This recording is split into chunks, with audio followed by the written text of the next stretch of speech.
All right, let's bring her right on. Sweet. Very excited. Hello. Hi.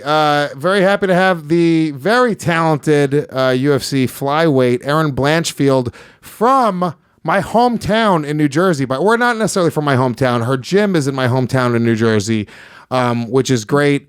Very happy to have you on. I have a lot of New Jersey pride. Dave is also from New Jersey. Not from New Jersey. Well, you live in New Jersey. Shut up. All right. So, Erin, how are you today? Like I'm doing great. How are you guys? We're very, very good. Very happy to have you on the show. You have a 3-0 record in the UFC. Your last win was by a really, really cool standing arm triangle, I believe it was. So how's everything going? You have a lot of heat right now. People really like throwing you on the list of fighters to watch.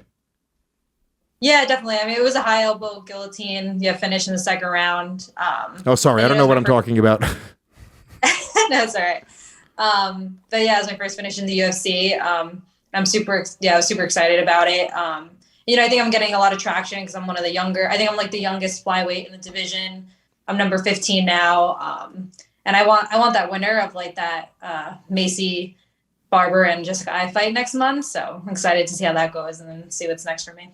This is awesome. You're the youngest UFC flyweight, right? This has got to be fairly overwhelming, right? Because I can relate to somebody from the suburbs in New Jersey in a very, very big way. I know the lifestyle that you grew up with, hanging out at like diners and like Wendy's parking lots with your friends, and like this is like the suburban New Jersey. Like it's a very, you're living a true dream. You're living it. Talk to me about how you got into the UFC a little bit and sort of how this came about, because I think it's really, really cool to watch. Thank you. Yeah, I mean, it's great. I mean, I love what I'm doing right now, but honestly, it's kind of funny, like you said, like growing up and like staying in diners and stuff like that. I mean, I feel like I still kind of do that now. Right. That like regular life still hasn't changed that much, but I got into the UFC about like a little over a year ago, like last April. I took like a short notice fight at 135, but then the fight ended up getting canceled because the girl like missed weight. But honestly, it was okay for me because I was only going to take it on like 10 days notice anyway. And then I was able to get a fight booked with a full camp and everything. And then I won my UFC debut in September. Then I took like technically a short notice. I replaced Montana De La Rosa for the Macy Barber fight, but then Macy Barber fell out and I fought Miranda Maverick, then won that fight. And then I just beat JJ Aldrich like 2 weeks ago. So it's been a good run. And I mean, so a year and a half ago, you didn't know that you were going to be a UFC fighter, right? You were just sort of like, doing your thing outside of the UFC. What was it like when your manager or your agent or whoever it is first called you? I mean, what was that feeling like? Because this is like the epitome, the highest level. Were you scared? Was it like the most exciting thing in the world? Do you even feel fear anymore? I can't get into the mindset of an actual fighter. I'm such a pussy. Yeah. No, it definitely is. It's like the phone call, like when you're a professional fighter outside the UFC, like everybody wants to be in the UFC. So it's like the phone call you're like wishing for, waiting for.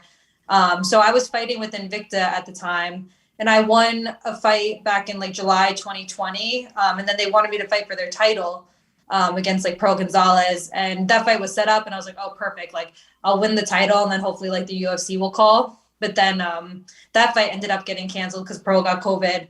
And then they tried rebooking it, but they couldn't really, like, then Invicta was having problems getting like dates settled and they didn't have a show for a while. So like, I didn't really know what I was going to do. I didn't have any fight. Like I had that fight then, and then I didn't have any fights lined up. And I was like, just hoping I was going to get something. And then the UFC called and like asked me for a short notice. So I was like, honestly, so relieved to be able to like get a fight and get into the UFC. It was definitely a little scary taking it on short notice and going up a weight class, but I was like, you know what, let's just do it. Like I signed a 4-fight contract and I was in. So I was like, win or lose, whatever, like I'm going to go in there and do my best.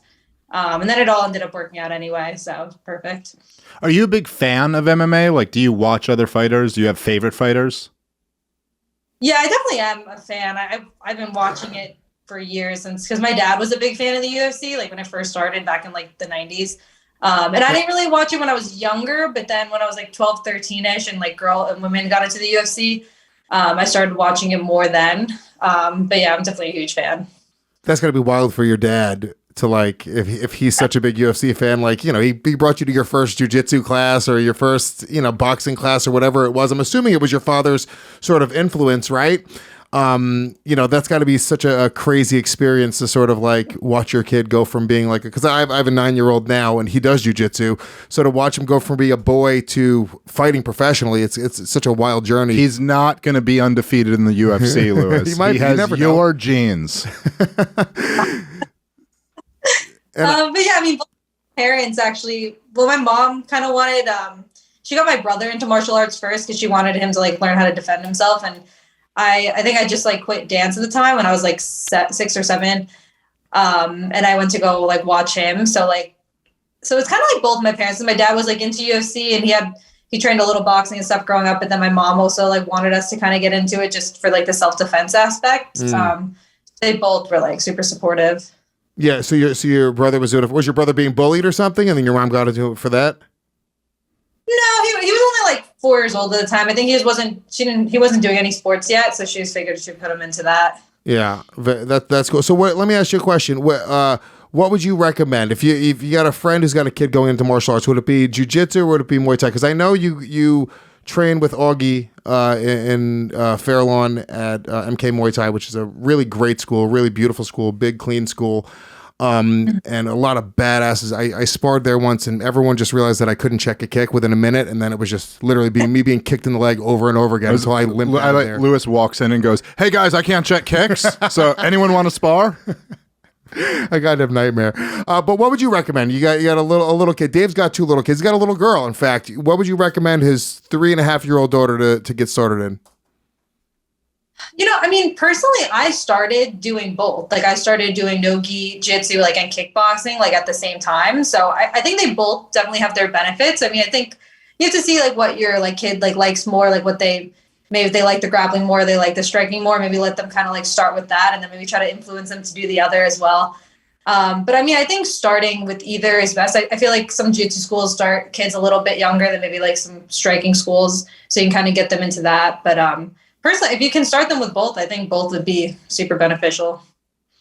Very cool. And so talk to me a little bit, because we have a little bit of time left here on the show, and I know you waited to in a little while in the lobby, but just talk to me a little bit about sort of the future plan right now, right? So I know you said you wanted to fight the winner of Macy Barber versus I'm sorry, I forget who you said, but how do you sort of, because you're in a great position, right? You're 3-0 in the UFC.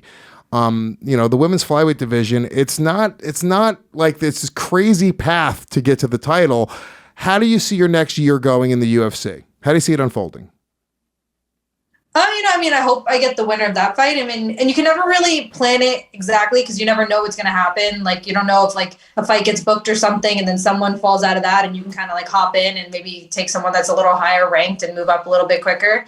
But I mean, I definitely see myself getting whatever wins I can over, like, I'm 15 now, so I want to just keep fighting up the rankings. And hopefully in a year from now, I'll be maybe like top 10, top 5-ish, around there. Just working my way up. Do you get yourself angry when you fight people? Like, is it like an aggressive sort of like, I'm going to fuck this girl up? Yeah, it's funny. People always ask that. I really try my best not to be angry at all. I feel like I'm a pretty chill person already, and I like to keep that like mindset. Like, I feel like when you're calm, you have to be like calm but alert, like ready to go the entire time, but you need to be able to stay calm in order to think through things, like not fighting out of emotion. Like, you're not just going to go in there and spaz out and go wild. You need to kind of like stay focused and do what you've been training in the gym for those 8 weeks leading up to the fight. And were you, or did you ever get into like fist fights before you were a fighter? Or have you ever been into a street fight? Because you seem like a very, very nice person. You don't seem like a street fight type of gal. And I know some girls from Paterson, New Jersey, which is right around the corner, that are, not savory types. Yeah, I've actually never had a street fight or anything like that. All my fights have only been like at competitions. I feel like probably having trained martial arts my whole life, I've always just like, I was a pretty confident person. And I feel like when you kind of carry yourself that way, people don't like mess with you as much. And everyone I like went to school with and stuff always knew what I did. And I've been competing my whole life. So there was always like kickboxing fights or competitions I had on YouTube. So they knew I wasn't just like making it up. So yeah. Because of that too. I've never had any street fights, just only professionally. And amateur and stuff like that. And you're young enough, so your entire life essentially has been on social media. So it's not like, everyone knows, everyone in your school and everyone. Has there ever been a girl that didn't know and you were like, I could just fucking destroy, maybe somebody's talking shit, whatever, you're out in public, and then you're like, I could just destroy this person, but I'm just choosing not to. Yeah, it's definitely happened because it's like people can't like tell right away that I'm a fighter or anything. But I would say I'm pretty like calm about that stuff. I don't want to start any problems. I'm not trying to get hurt doing something like that. I'd rather like save that for if it happens in a fight, it happens in a fight, but I'm not trying to get hurt outside of that. So you're not going to do what Kevin Holland did and attack somebody, robbing somebody. You're not going to do any of the superhero antics leading up to your fights. I'll try my best if I can help anybody, but I'm also not like 6'3" like Kevin Holland and 185. I'm only 5'4", 5 pounds, so I can do my best for what I can do. But yeah, I'll leave that to Kevin Holland. Yeah. Very cool. Well, listen, you're awesome. We really do wish you the best. Erin Blanchfield, go support her, follow her on all social media. Very, very cool. Thank you for joining us, and good luck with everything. You too. You're the best. Thank you, Erin Blanchfield.